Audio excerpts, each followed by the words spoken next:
Welcome to my channel. Welcome to my channel. Blessed Blessed Kids Kids Show. तो आज हम एक आपके पास नया टॉपिक लेकर आए हैं. हमारे टॉपिक का नाम है understanding of the child. Means आप कैसे बच्चे को समझें और कैसे बच्चा आपको समझे. जो चीज़ें आप दिखा रहे हैं उसे बच्चा समझ के आपको जवाब दे रहा है. वो कुछ भी रटा हुआ आपको नहीं बता रहा है. इस चीज़ को आप कैसे क्रॉस चेक करें, इसके बारे में आज हम थोड़ा सा डिस्कशन करेंगे. जैसे कि मैंने सुना है कुछ बच्चे होते हैं जो मम्मा पापा बोलना तो जानते हैं, उनको बोलना आता है मम्मा पापा, बट वो ये नहीं जानते कि मम्मा कौन सी है पापा कौन से हैं. ऐसे ही घर में बाकी भी बहुत सारे फैमिली मेम्बर्स होते हैं, पर वो उन्हें उनके नाम जानते हैं, शायद दादा दादी चाचा चाची, बट वो ये नहीं जानते है कौन. तो ये चीज़ें ना हो या ये चीज़ें बच्चा आप समझने लग जाए, इस चीज़ के लिए हम प्रोग्रेशन करेंगे थोड़ा सा. अच्छा, मैंने देखा है बहुत सारी थेरेपीज़ भी आती हैं बच्चों के लिए जो बहुत यूज़फुल होती हैं. कोई भी थेरेपी का कोई साइड इफ़ेक्ट नहीं होता है, बल्कि थेरेपी के बहुत सारे बेनिफिट्स होते हैं. जैसे कि मान लीजिए आपके पास ही आपका बच्चा रह रहा है, तो वो आपको समझ रहा है, आपकी तरीके से कर रहा है, बट जैसे ही उसके सामने कोई और आ जाता है वो एकदम से चुप हो जाता है. जब तक आप उससे कुछ बोलेंगे नहीं तब तक कुछ बोलता ही नहीं है. मतलब उसका फ्री फ्लो ऑफ एक्सप्रेशन आता ही नहीं है निकल के. तो वो बच्चे डर जाते हैं. ऐसे बच्चों के लिए किसी का आना या कोई थेरेपी देना या फिर कुछ अच्छा सा करना, वो उनके लिए बेनिफिट आता है, उनके लिए एक अच्छा इफेक्ट लाता है. ताकि वो इससे क्या होता है, दूसरे को भी समझने की कोशिश करते हैं, दूसरों की भी तरीके की लैंग्वेज को अपना रिस्पॉन्स सिखाते हैं. अगर बच्चा किसी के कांटेक्ट में नहीं आ रहा है, सिर्फ घर में रह रहा है, तो ये तो फिर ऑब्वियस की बात है कि जैसे ही कोई घर में आएगा तो वो उसके सामने कोई रिस्पॉन्स नहीं दिखाएगा. तो ये सब ना हो, इसी के लिए बहुत सारी थेरेपीज आती हैं. हर थेरेपी का अपना अपना एडवांटेज है. कोई भी थेरेपी का कभी कोई साइड इफेक्ट नहीं होता है, बल्कि इनफैक्ट बच्चा डिफरेंट लोगों से मिलके अच्छी चीज़ें ही सीखता है. और जितना छोटे में बच्चा इस चीज़ों को स्टार्ट कर देता है उतना अच्छा रहता है. तो आज का हम कंसेप्ट बेसिक रखेंगे, सिर्फ और सिर्फ अंडरस्टैंडिंग का फाउंडेशन रखेंगे और इस चीज़ को समझेंगे. नहीं बेटा, आवाज़ नहीं करो. और इस चीज़ को समझेंगे कि बच्चा कैसे होशियार बने, हर चीज़ को समझे, हमारे तरीके से ही देखे चीज़ों को, हमारे तरीके से ही समझे. तो चलिए, सबसे पहले मैं आपको एक बुक दिखाती हूँ. ये बुक बच्चों की मुझे तो स्कूल से मिली हुई है. ये अल्फ़ाबेट्स, प्री प्राइमरी अल्फ़ाबेट्स करके बुक है. इससे पीछे क्या है, ये फ्लैश कार्ड्स दे रखे हैं. ये फ्लैश कार्ड्स में क्या है कि आप दिखा के पढ़ा सकते हो और फिर इन्हें काट भी सकते हो. अगर आप काटना चाहें तो इन्हें काट सकते हैं. तो जैसे कि कोई भी हम दिखा देंगे, और जैसे मैं इससे कुछ पूछती हूँ, sir which colour is this? Yellow. Okay. Which shape is this? Circle. Okay. Which animal is this? Elephant. अच्छा, मेरा बच्चा जैसे है, ये मान लीजिए एक बच्चा है जो इस चीज़ों को समझ रहा है, तब तो आप इसको बोलिए. अगर नहीं समझ रहे तो आप सिंपल हैंड रखिए उसको, आप पूछिए उससे. से ये भी पूछ सकते हैं नॉर्मल हाथ रख के, विच एनिमल. या फिर अगर वो आपकी बात को समझ रहे हैं तो आप इंग्लिश में पूरा बोलिए विच एनिमल इज दिस. और अगर इंग्लिश नहीं समझ रहे तो आप हिंदी में बोलिए, बेटा ये कौन सा एनिमल है? एलिफेंट. इस तरीके से भी पूछ सकते हैं. कोशिश करिए बच्चा धीरे धीरे करके आपके सेंटेंसेस को समझना शुरू करें. शुरुआत हमेशा छोटे वर्ड्स से करिए और फिर बड़े वर्ड्स पे जाइए. अच्छा, ये जैसे एक नाउन बुक है, इसमें पीछे क्या है, अल्फ़ाबेट्स भी दे रखे हैं. अल्फ़ाबेट्स में भी कंफ्यूजन होता है बच्चों को बहुत. उस तरीके से आप पूछ सकते हैं, sir which alphabet is this? M. Which alphabet is this? C. Okay. What is this? Pizza. Pizza is what? Junk food. Not a healthy food. No. Okay. We should eat pizza. We should eat pizza. No, we should not eat junk food. You like pizza? No, you don't like pizza. Okay, that's good. तो इस तरीके से आपने देखा, मैं normally किसी चीज़ को दिखाया और फिर मैंने उससे थोड़ी देर बातें की. इससे क्या है, बच्चे को ये भी नहीं लगेगा कि आप पढ़ा रहे हैं. आप उसके साथ एंजॉय करिए अगर आप पढ़ा भी रहे हैं तो. अच्छा, जैसे ये है, इसके बाद मैंने क्या किया, अभी तो दिखा के इसको पूछा, इसके बाद मैंने इन्हें काट लिया. अच्छा, आप क्या कर सकते हैं कि जैसे बच्चे को कंफ्यूजन कन्फ्यूज़न है कि उसकी मम्मा कौन है, पापा कौन है, और भी बहुत सारे फैमिली मेम्बर्स हैं घर में, तो उनकी पिक्चर्स दिखा के भी आप पूछ सकते हैं बेटा ये कौन है, तो वो पहचानना शुरू करेंगे धीरे धीरे करके। मैंने क्या किया, ये बुक में से कुछ इमेजेस को कैसे काट लिया मान लीजिए। वैसे तो आप ऑनलाइन मार्केट में भी आपको बहुत सारे तरीके के ऐसे मिल जाएंगे, मैंने तो ये इसकी बुक्स में से काटा है जिनमें से ये सब कुछ कर चुकी है, पढ़ चुकी है अच्छी तरह। तो ये मैंने कुछ फ्लैश कार्ड्स वैसे मैंने काट के बनाया है इससे पूछने के लिए जो इसके फेवरेट चीज़ें हैं। सबसे पहले हमेशा स्टार्टिंग बच्चे की फेवरेट चीज़ के साथ करिए, जो उसकी फेवरेट एनिमल्स हैं, फेवरेट टॉयज हैं, कि बेटा ये क्या है। मान लीजिए उसका फेवरेट है, मान लीजिए उसे कार बड़ी पसंद है, तो उसको बोलिए बेटा व्हाट इज दिस, कार। तो जैसे उसको कार पसंद है तो वो कार को पहचानना शुरू कर रहा है।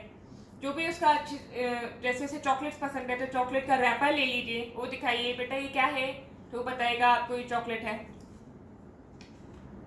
सिमिलर वेज में मैंने ये थोड़े से जो मेरे बेटे के फेवरेट कार्टून है उन्हें काटा हुआ है। मैं से पूछिए बेटा ये क्या है, कौन है ये, मोटू।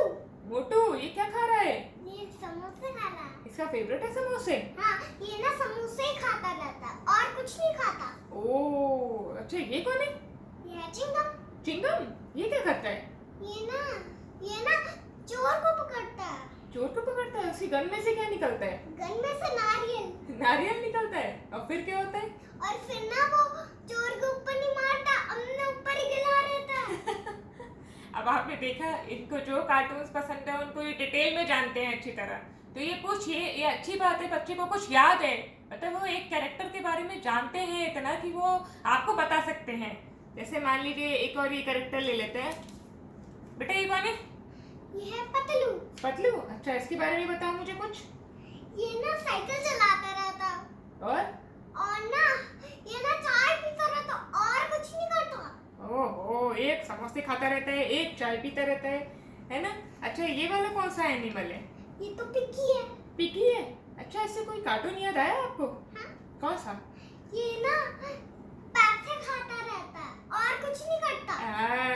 अब इसको क्या याद आया, पिग्गी बैंक, जो मनी बैंक होती है वो पिग्स के फॉर्म में ही होती है बच्चों की, तो इसे पिग्गी बैंक याद आई। तो सिमिलर वेज में आप ऐसे करके कुछ कार्टून्स ले सकते हैं और बच्चे से पूछ सकते हैं ये क्या है, ये वो आपको थोड़ा सा इनके बारे में डिटेल में बताएंगे। तो इससे आपको ये समझ में आएगा कि वो किसी भी चीज़ का रट्टा नहीं मार रहे हैं। अच्छा अगर बच्चा छोटे से ही रट्टा मारने लग जाता है ना, तो ये बड़ी गड़बड़ हो जाती है, बच्चा फिर बड़े होकर भी समझना कम कर देता है और रट्टा मारना ज़्यादा शुरू कर देता है। तो हमेशा कोशिश करिए कि बच्चा कुछ भी रट्टा ना मारे। चलिए अब ऐसे ही एक चीज़ लेते हैं आइडेंटिफिकेशन के लिए, बच्चे का आइडेंटिफिकेशन देखते हैं कैसे। मम्मा मम्मा गोट गोट। बेटे वो गोट वाला हो गया। अब देखिए मैंने स्पून्स ले ली हैं, आप कुछ भी ले सकते हैं, कटोरी ले सकते हैं, जो भी आपके घर में हो, जो आपका मन हो, जो बच्चा नहीं समझ पा रहा हो और आप चाहते हैं, जैसे मान लीजिए कटोरी नहीं पहचान पा रहा है तो आप स्पून की जगह कटोरियाँ ले लीजिए। मैंने एग्जाम्पल के लिए रखा है, मान लीजिए हम 4 स्पून्स को रख देते हैं यहाँ पे ऐसे करके। अब मैंने जैसे मान लीजिए मुझे आपके बच्चे को इंग्लिश, बेटा एक मिनट वेट, आपके बच्चे को अगर इंग्लिश में नहीं समझ में आ रहा है तो आप हिंदी बोलिए, हिंदी में पूछिए। जैसे आपने मान लीजिए बोला गिव मी स्पून, वेट, अब मान लीजिए उसे नहीं पता वो स्पून क्या है, तो आप फिजिकली उसका हैंड उठाएंगे एंड बाउंस करके उसको बोलेंगे give me spoon, give me spoon. Okay, अब चलो मैंने इसको बोला बेटा touch spoon, finger only finger, yes touch spoon, touch spoon. ये मैं क्या कर रही हूँ, इसको डिफरेंट तरीके से स्पून से दिखा के इसका बेस ही इससे सिर्फ टच करवा रही हूँ। टच स्पून, सी प्यार से टच करो, प्यार से ऐसे।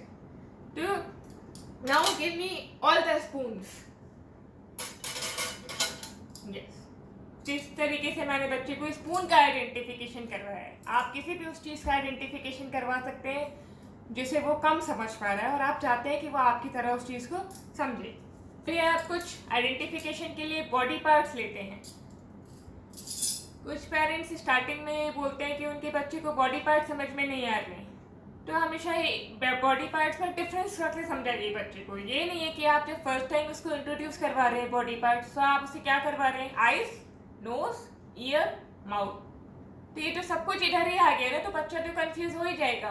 तो उसको कभी भी इतने नियर वाले बॉडी पार्ट्स को एकदम से मत करवाइए, उसको करवाइए बेटा touch your eyes, yes, touch your stomach, touch your head, yes, touch your fingers, yes. तो देखा आपने, मैंने इसको दूर दूर वाले आइटम्स पहले बोला टच करने के लिए। हम कैसे क्रॉस चेक करेंगे कि ये बच्चे को आता है, ये रट्टा मारा हुआ है उसका, ऐसा करते हैं, इसका एक प्यारा सा टॉमू ले लेते हैं।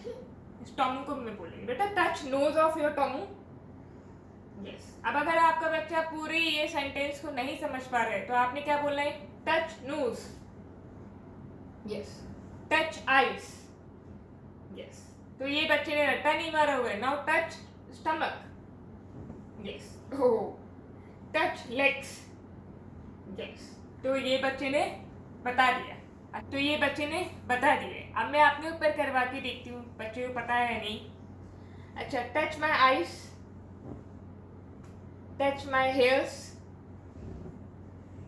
Okay, touch my lips, okay, now touch my stomach, okay. तो इसमें क्या करा बच्चे ने, आपके भी बताए। जब बच्चा 2-3 बॉडी पार्ट्स बताने लग जाए, फिर उसके बाद आप उसको और बॉडी पार्ट्स इंट्रोड्यूस करवाइए। इसी में ही हम और थोड़ा सा जनरलाइजेशन में चले जाते हैं। जैसे कि मैं पूछती हूँ बेटा touch your T shirt, yes, touch your pant.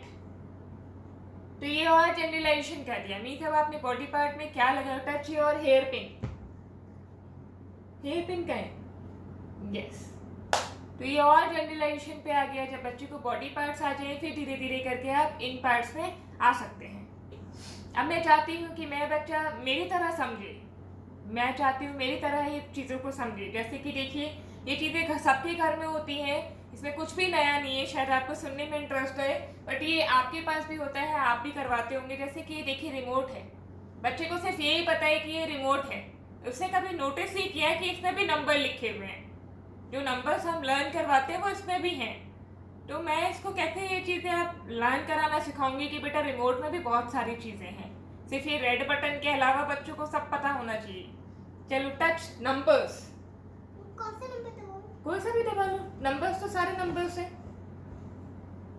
Yes. तो ये नंबर्स को बताना होगा अब हमें बच्चों को, अब जब थोड़े से बड़े हो जाते हैं, कि ये इसमें नंबर्स भी हैं, okay. Now what is this, glass. अच्छा, touch the handle of your glass, yes. अब मैं कैसे चेक करूंगी कि बच्चों को रटा हुआ नहीं है, मैं इसे डिफरेंट पोजीशन में रख दूँ। Now touch the handle of your glass, yes.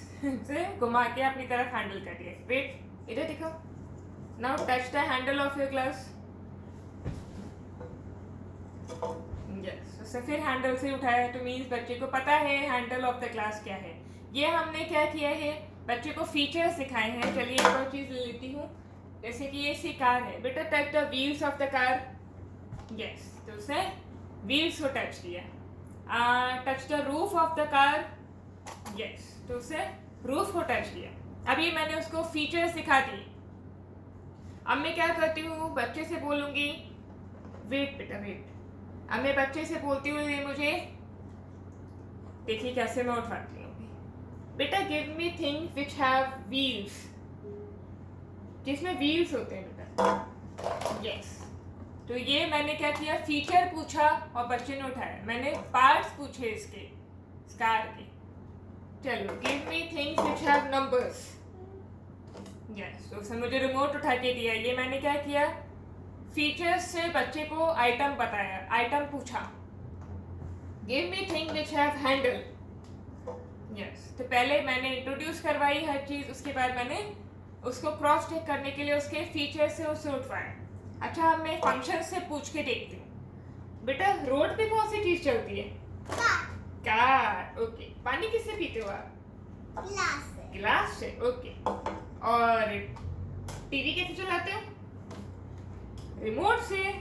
तो ये हमने फंक्शंस भी डिफाइन कर दी। बच्चे को ये भी पता चल गया फंक्शंस क्या क्या है इनके, एंड इसके फीचर्स क्या है, ये भी पता चल गया बच्चे को। सिमिलर वे में आप बहुत सारी चीज़ें लेके बच्चे की अंडरस्टैंडिंग को इंक्रीज कर सकते हो। कुछ भी रट्टा मारने वाली चीजें नहीं। घर में बहुत सारी चीजें होती हैं, जैसे कि बेटा आप किसे बैठे हुए हो? सोफा पे। What is this? टेबल। अच्छा, टेबल पे क्या करते हैं?